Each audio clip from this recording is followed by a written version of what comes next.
Il-Prim Ministru Joseph Muscat inawgura l-proġett pilota tal-kumpanija internazzjonali Streamcast, dak tal-bini ta' data center globali fil-mini tal-Ex Power Station tal-Marsa, dan b'investiment ta' 5 miljun euro u li mistenni laħħaq il-75 miljun euro la darba jkun lest. Dan wara li f'Novembru li għadda b'kollaborazzjoni bejn Enemalta u Streamcast Technologies ġie ffirmat ftehim għall-iżvilupp ta' Global Data Centers f'Malta.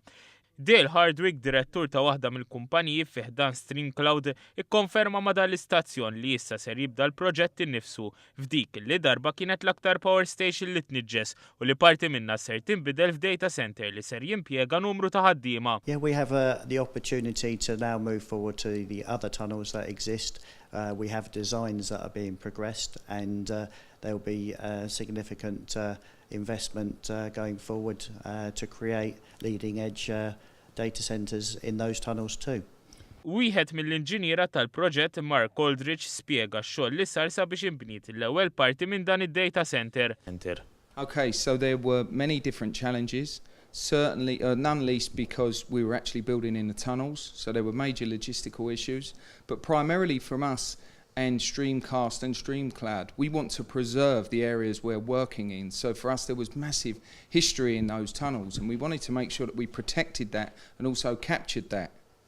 Huwa spjega li l-parti użata l-proġett pilota inawgurata l-5 filgħaxija hija biss parti żgħira ħdejn il-proġett holistiku. Is-Sur Danny Cheney, wieħed mill-investituri f'dan il-proġett, jgħid kif dan id-data center se jintuża mill-klijenti ta' Streamcast madwar id-dinja fuq bażi ta' 24 siegħa kuljum. We feel as StreamCloud and Streamcast that Malta being the hub of IT and data centers is going to attract global companies from around the world. Iċ-chairperson ta' Streamcast Nimish Pandya sostna li l-għażla ta' pajjiżna saret wara proċess rigorus. Environment in Malta is very congenial from the perspective of the government's vision. The local talent, the local people, they are very encouraging, they are very dedicated.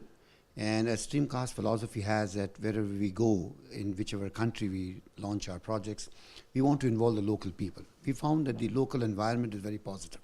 Mistoqsi jekk it-tkabbir ekonomiku kellu xi rwol importanti f'din l-għażla huwa qal li mhux it-tkabbir innifsu la pirwol iżda s-sostenibilità tiegħu. We don't see the Maltese growth as a bubble. We see it's a long sustained strategy which is in place.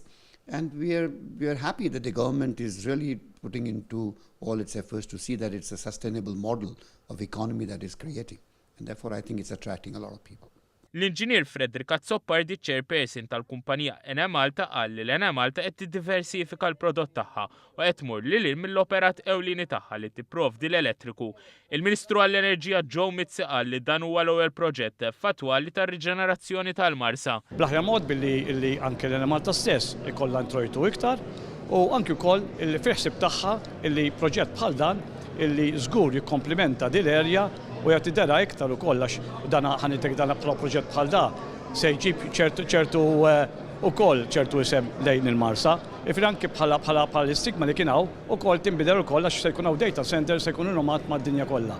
Fid-diskors tiegħu il-Prim Ministru Joseph Muscat qal li l-kumpanija Enemalta sa ftit ta' snilu kienet ta' teddida l-ekonomija Maltija bid-dejn tagħha dejjem jiżdied iżda llum il-folja nqalbet u dan ikkonfermatu l-Aġenzija ta' Kreditu Standard & Poor's.